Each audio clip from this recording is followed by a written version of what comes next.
Good morning, student. So today we will study about electrochemistry. तो electrochemistry होता क्या है basically? Electrochemistry is the branch of chemistry, यानी कि केमिस्ट्री की वो branch concern with the inter conversion of chemical and electrical energies, यानी कि केमिस्ट्री की वो ब्रांच जिसमें हम चेंज ऑफ एनर्जी पढ़ेंगे कि केमिकल एनर्जी इलेक्ट्रिकल एनर्जी में चेंज हो गई और इलेक्ट्रिकल एनर्जी से हमने क्या बनाई है, केमिकल एनर्जी। यानी कि electrochemistry is the branch of chemistry concern with the inter conversion यानी कन्वर्ट होना। केमिकल एनर्जी किस में कन्वर्ट हो जाएगी, इलेक्ट्रिकल में, और इलेक्ट्रिकल एनर्जी किस में कन्वर्ट हो सकती है, केमिकल एनर्जी में। सो ये हमारा 12th का थर्ड चैप्टर है। तो जैसे कि अब आपको पता है कि जो अब क्राइसिस चल रहा है उसके कारण हमारी गवर्नमेंट ने कुछ जो सिलेबस है वो क्या कर दिया है, रिड्यूस कर दिया है। तो अब जब आप इसको स्टडी करेंगे तो यहाँ से हमारे कुछ टॉपिक हैं जो इस चैप्टर से काट दिए गए हैं। वो है लेड एक्यूमुलेटर, फ्यूल सेल अब आपको नहीं पढ़ना है, कोरोजन के बारे में अब आपको नहीं पढ़ना है, लॉ ऑफ इलेक्ट्रोलिसिस के बारे में आपको नहीं पढ़ना है, ड्राई सेल के बारे में आपको नहीं पढ़ना है, lytic cell and galvanic cell के बारे में आपको नहीं पढ़ना है। तो हाँ, लेकिन अब जो बच्चे नीट जेई वगैरह की तैयारी करें उनको तो फिर भी कंप्लीट पढ़ना है। ये सिर्फ वो है कि बोर्ड पॉइंट ऑफ व्यू से उन्होंने इसको क्या किया है, कट किया है। तो आइए हम सबसे पहले यहाँ पर जो बेसिक टर्म्स हमारी होती है, बेसिक आइडियाज़ होते हैं, हम उनके बारे में स्टडी करते हैं। तो देखिए, जब भी आपको इलेक्ट्रोकेमिस्ट्री पढ़ना उससे पहले आपको कुछ बेसिक टर्मिनोलॉजी और बेसिक टर्म्स के बारे में क्या होना चाहिए, पता होना चाहिए। सबसे पहले कि अगर हम बेसिक करें तो सबसे पहले आपको पता होना चाहिए रिडॉक्स रिएक्शन। बताइए रिडॉक्स रिएक्शन क्या होती है। देखिए, हमने पढ़ा था 11th में, हमारे पास ये चैप्टर था कंप्लीट, रिडॉक्स रिएक्शन, कि वो वाली रिएक्शन जहाँ पर ऑक्सीडेशन और रिडक्शन साइमल्टेनियसली हो, कि वो रिएक्शन जहाँ पर एक ही रिएक्शन में क्या हो जाए, ऑक्सीडेशन भी, और एक ही रिएक्शन में क्या हो जाए, रिडक्शन भी। ऑक्सीडेशन और साथ साथ उसी रिएक्शन में क्या हो जाए, रिडक्शन। तो यहाँ पर ऑक्सीडेशन और रिडक्शन की बहुत सारी डेफिनेशन है जो हम 10th क्लास से पढ़ते आ रहे हैं। हमने सबसे पहले जब हम किसी भी एलिमेंट, लेकिन बेसिक एलिमेंट्री जो आइडिया है वो क्या था कि हमने रिडक्शन को क्या डेफिनेशन दी, कि पहले क्या होता था, लोगों ने इसको कैसे डेफिनेशन बनाई, लोगों ने डेफिनेशन बनाई कि हमने कोई भी एलिमेंट जो हमें अर्थ क्रस्ट से मिला, ठीक है। अब क्या होता था कि प्योर जो मेटल होती थी, एलिमेंट जो हमें कहाँ से मिलते थे, अर्थ क्रस्ट से ही मिलते थे, उनको हमने अर्थ क्रस्ट से निकाला और हमने देखा कि वो जो मेटल है, वो जो एलिमेंट है, वो प्योर नहीं है। यानी कि वो उसके ऑक्साइड के फिर किसी अदर फॉर्म में मिलता था, यानी कि उसके साथ हमें क्या अटैच मिलती थी, ऑक्सीजन। तो उस टाइम पे लोगों ने उसको रिमूव किया, वहाँ से किसको हटाया, ऑक्सीजन को हटाया और उसको प्योर किया। तो यानी कि कुछ टर्म हमें पहले ही पता थी। तो सबसे पहले जो हम 10th से पढ़ते आ रहे हैं, यानी कि फर्स्ट क्या हुआ, एडिशन ऑफ ऑक्सीजन, ऑक्सीडेशन की क्या हो जाएगी, अगर हम बात करें ऑक्सीडेशन यानी कि addition of oxygen.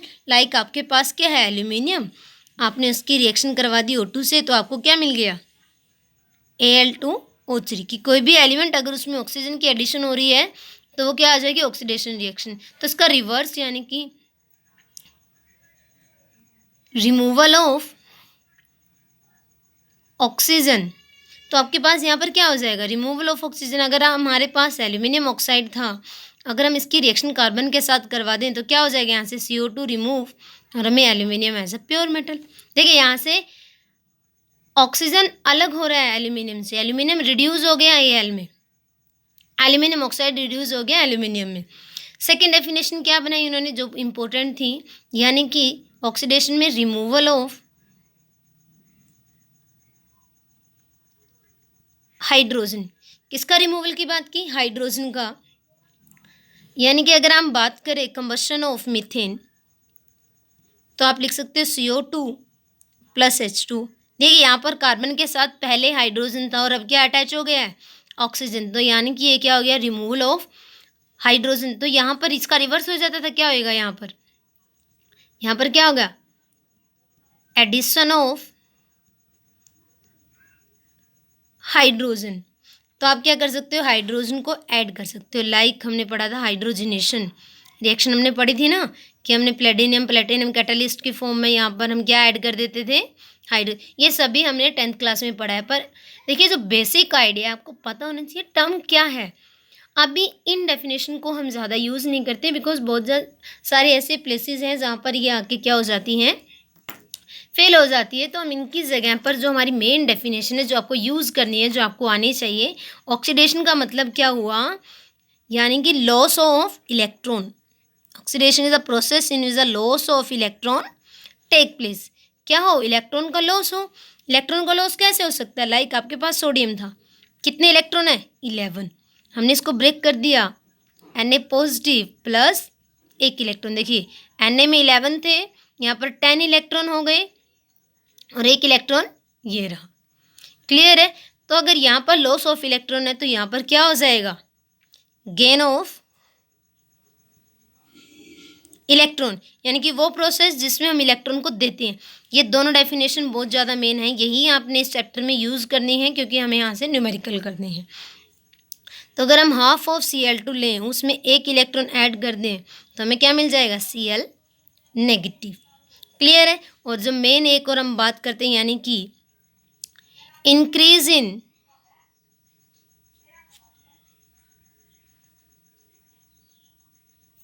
Oxidation state of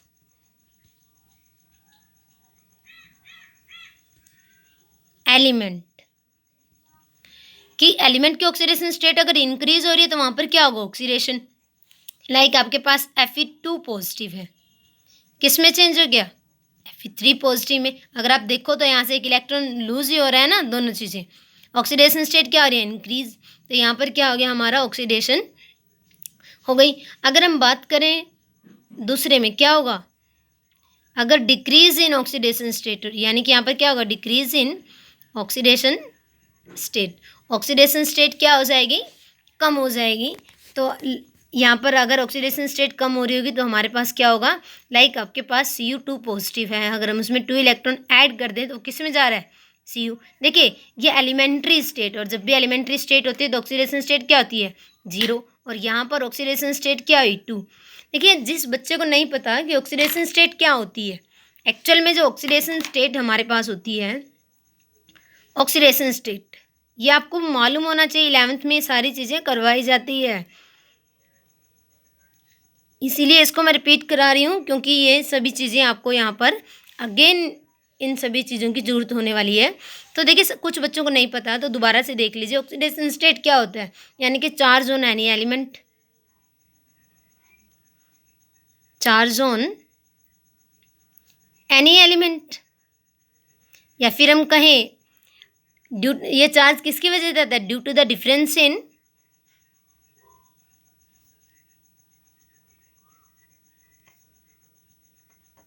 electronegativity. देखिए अगर आपके पास कोई ए और बी एलिमेंट है, क्लियर है, आपके पास क्या एलिमेंट है, ए और बी। अगर हम बात करें कि दोनों की 2 केसेस बनाते हैं, अगर ए की और बी की इलेक्ट्रोनेगेटिविटी क्या है, सेम है, कि electronegativity of A equal to electronegativity of B, तो यहाँ पर चार्ज सेपरेशन नहीं होगा, दोनों पे इक्वल होगा। फॉर एग्जाम्पल इसके लिए आप क्या लिख सकते हो, H2 Cl2 O2 N2। But अगर हम बात करें कि electronegativity of A is greater than the electronegativity of B, तो देखिए जिसकी ज़्यादा इलेक्ट्रोनेगेटिविटी होगी उसी की तरफ हमारा इलेक्ट्रॉन क्लाउड आ जाएगा। क्लियर है। लाइक अगर हम बात करें आपके पास HCl की, इलेक्ट्रॉन क्लाउड का मतलब है कि जो नेगेटिव चार्ज है वो आ जाएगा। क्लियर है। तो यहाँ से आपको क्या निकालना आना चाहिए, यहाँ से आपको पता होना चाहिए कि ऑक्सीडेशन क्या होती है, रेडॉक्स रिएक्शन क्या होती है, क्योंकि यहाँ पर हम जितनी भी इलेक्ट्रोकेमिकल सेल्स के बारे में पढ़ेंगे वहाँ पर कोई ना कोई रिएक्शन हो रही होगी। वहाँ से आपने देखना है कि ऑक्सीडेशन हो रही है, रिडक्शन हो रही है। अगर आपको यही नहीं पता कि ऑक्सीडेशन क्या होता है, रिडक्शन क्या होता है, तो आप ये सारी चीज़ें कर नहीं पाओगे। क्लियर है। तो ये हमारी बेसिक टर्म्स है जिनका हमें यूज़ करना है। तो अभी हमने पढ़ लिया कि इलेक्ट्रोकेमिस्ट्री में हम क्या पढ़ रहे हैं, कि इलेक्ट्रोकेमिस्ट्री में हम पढ़ रहे हैं कि कैसे इंटर कन्वर्ट हो रही है इलेक्ट्रिकल एनर्जी केमिकल एनर्जी में, और केमिकल एनर्जी इलेक्ट्रिकल एनर्जी में एक जो टर्म आपको यहाँ पर मेन है जो आपको याद रखनी है, लाइक मैं अभी लिखवा देती हूँ, बाद में भी डिस्कस करेंगे। दो टर्म्स आपको आनी है, एक आना है एनोड, एक आना आपको कैथोड। क्लियर है? एक आना आपको एनोड, एक आना आपको कैथोड। कैथोड यानी कि where reduction occurs.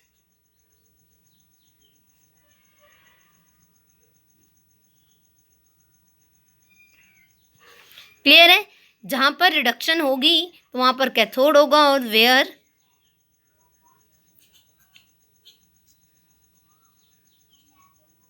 Oxidation occurs, जहां पर ऑक्सीडेशन होगी उसे हम क्या कहेंगे? एनोड। ये टर्म आपको याद रखनी है, इसको साथ साथ यूज़ करना हम सिखाएंगे, बट ये आपको बेसिक टर्म है जिसको हम कहते हैं ना बेसिक, कि इसी के ऊपर आपका पूरा ये चैप्टर टिका हुआ है। तो सबसे पहले जब हमने पढ़ा कि इलेक्ट्रोकेमिस्ट्री, अब इलेक्ट्रोकेमिस्ट्री में हम तीन चीज़ों के बारे में सबसे ज़्यादा पढ़ते हैं, तीन पार्ट में डिवाइड होगी जो हमारी इलेक्ट्रोकेमिस्ट्री थी, वो तीन पार्ट में डिवाइड होगी। फर्स्ट हमारा इलेक्ट्रोकेमिकल सेल, इलेक्ट्रोलिटिक सेल। कौन सा? Electrolytic cell. सेकेंड आपका गल्वेनिक सेल। कौन सा? गल्वेनिक सेल।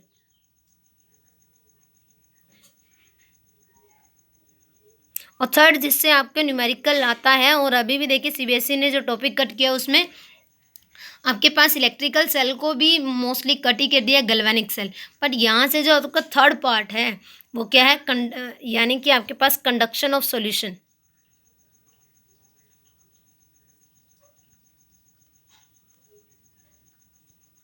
जिसको हम क्या कहते हैं? आयन का फ्लो। क्लियर है? देखिए तीन पार्ट में डिवाइड है। First is electrolytic cell, second galvanic cell, and third है आपके पास conduction of solution. Conduction of solution में आपको क्या पढ़ना है? कंडक्शन के बारे में, कंडक्टेंस के बारे में, कंडक्टिविटी के बारे में, रेजिस्टिविटी के बारे में। और फिर यहाँ से क्या होगा? आपके पास आपको एक न्यूमेरिकल दिया जाएगा जिसमें कंडक्टेंस पूछी होगी। लाइक आपके पास क्या दिया? HCl, और आपके पास दो एसिड, एक स्ट्रॉन्ग एसिड और एक वीक एसिड को हमने डिसोल्व किया, तो वहाँ से उनकी कंडक्टेंस वो किस पॉइंट पे क्या होगा, ये सारी चीज़ें आपसे यहाँ पर पूछी जाएंगी। तो सबसे पहले हम बेसिक इनका पढ़ लेते हैं कि इनमें क्या होता है।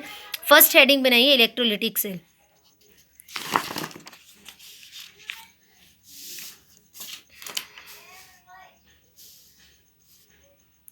फर्स्ट आपके पास क्या है? Electrolytic cell.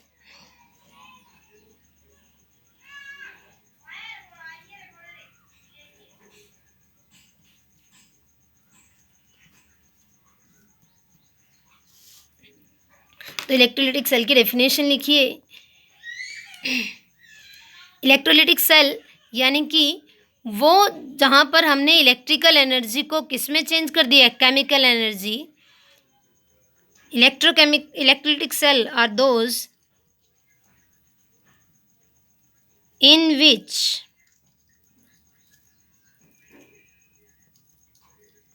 electrical energy is converted into chemical energy। देखिए डेफिनेशन दोबारा पढ़ते हैं। कहते हैं वो प्रोसेस या फिर वो सेल जिसमें हम इलेक्ट्रिकल एनर्जी को किस में चेंज कर दें? केमिकल एनर्जी में। क्या कोई रिएक्शन ऐसे ही प्रोसीड हो जाएगी जिसमें इलेक्ट्रिकल एनर्जी केमिकल एनर्जी में चेंज हो जाए? सोचिए, नहीं, ये बिल्कुल भी पॉसिबल नहीं है कि कोई रिएक्शन, हमने कोई एलिमेंट को ऐसे ही रखा और वो इलेक्ट्रिकल एनर्जी से किस में चेंज हो गया? केमिकल एनर्जी के लिए। तो इलेक्ट्रिकल एनर्जी की बात आई तो आपने यहाँ पर क्या की होगी? बैटरी। बैटरी हम कहाँ से यूज़ कर रहे हैं? बाहर से। तो जब भी हम बाहर से कुछ यूज़ करते हैं यानी कि हमने काम किया, जब हमारा सिस्टम कुछ काम कर रहा था उसके साथ साथ हमने भी बाहर से कुछ ऐसी चीज़ें ऐड की कि जिससे हमारा सिस्टम काम करे। क्लियर है? तो यहाँ से जब हम इलेक्ट्रोलिटिक सेल के बारे में पढ़ते हैं तो हमने क्या कहा? इलेक्ट्रोलिटिक सेल कि जिसमें केमिकल एनर्जी किसमें इलेक्ट्रिकल एनर्जी किसमें चेंज हो जाए? केमिकल एनर्जी में। यानी कि आप लिखोगे कि इलेक्ट्रिकल एनर्जी आपकी चेंज हो गई CE में। बस यही याद रखना है आपको, इलेक्ट्रोलिटिक सेल होगी। तो सेकंड जो आपने इसमें पॉइंट पढ़ना है, आपने पॉइंट क्या पढ़ना है कि जब हम इलेक्ट्रोलाइटिक सेल की बात करते हैं ये नॉन स्पॉन्टेनियस होती है। क्या होती है? Non spontaneous. देखिए ये सारी चीज़ें आप लोग 11th में पढ़ चुके हैं। थर्मोडायनेमिक्स चैप्टर इसीलिए करवाया जाता है 11th में, ताकि बच्चे जब +2 में वो सारे टर्म्स आएँ तो उनको ईजिली यूज़ कर पाएँ। नॉन स्पॉन्टेनियस क्यों बोला? नॉन स्पॉन्टेनियस का मतलब है, देखिए स्पॉन्टेनियस का मतलब है कोई रिएक्शन खुद से हो जाए, कि ऐसी रिडॉक्स रिएक्शन जो खुद से हो जाए। अब मैंने वर्ड क्या लगाया? नॉन, यानी कि ऐसी रिएक्शन, ऐसी रिडॉक्स रिएक्शन जो खुद से ना हो, जो हमें करवानी पड़े। और देखिए यहाँ पर मैंने पहले ही कहा कि इलेक्ट्रिकल एनर्जी केमिकल एनर्जी में ऐसे ही कन्वर्ट नहीं होगी। हम बाहर से क्या अटैच करेंगे? बैटरी। तो अब हमने करवाई ना रिएक्शन, तो जब हम रिएक्शन करवाएंगे तो हमने कहा नॉन स्पॉन्टेनियस, खुद से रिएक्शन नहीं हो रही, हम उसे ये करा रहे हैं, हमने कोई एनर्जी बाहर से दी, हम एनर्जी खर्च कर रहे हैं। क्लियर है कि जब भी स्पॉन्टेनियस में क्या होगा? काम खुद करेगा, और जब भी सिस्टम काम खुद करेगा तो वैल्यू कम होगी। पर नॉन स्पॉन्टेनियस में क्या है कि एनर्जी हम खर्च करवा रहे हैं, वो खुद से खर्च नहीं कर रहा। तब देखिए आपने 11th में एक टर्म पढ़ी थी कि जब भी हमारा सिस्टम नॉन स्पॉन्टेनियस होता है तो वहाँ पर आपने गिब्स फ्री एनर्जी पढ़ा था ना, थर्मोडायनेमिक्स में हमने पढ़ा था डेल्टा जी। डेल्टा जी को आप क्या कहते हैं? Gibbs free energy.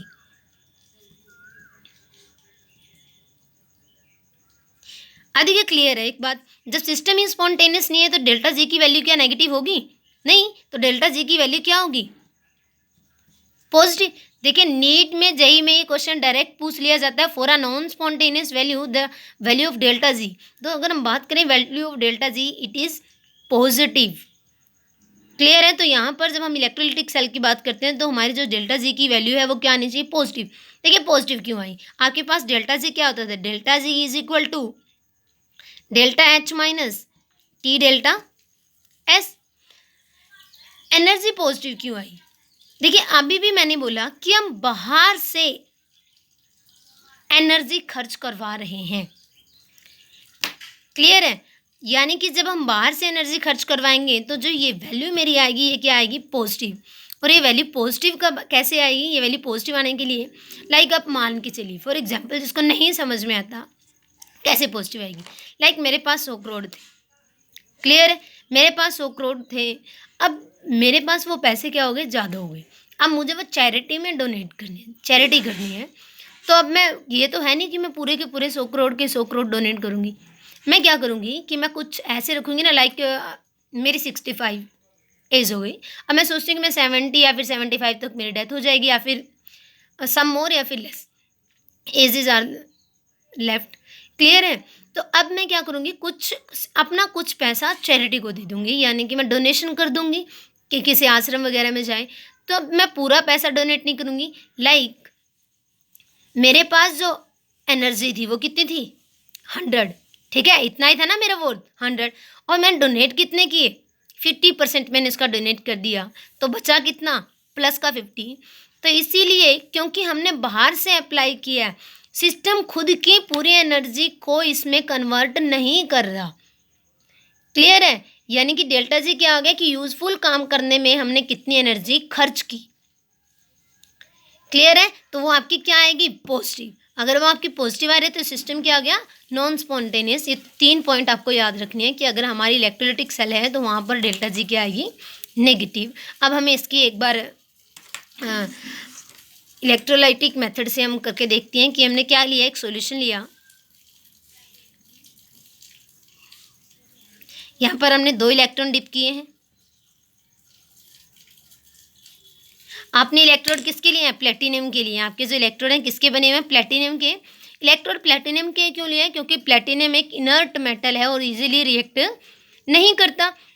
तब आप क्या करोगे कि आपने इनको लिया है, प्लेटिनियम के इलेक्ट्रोड हैं, आपने इनको अटैच कर दिया, यह नेगेटिव पॉजिटिव नेगेटिव पॉजिटिव।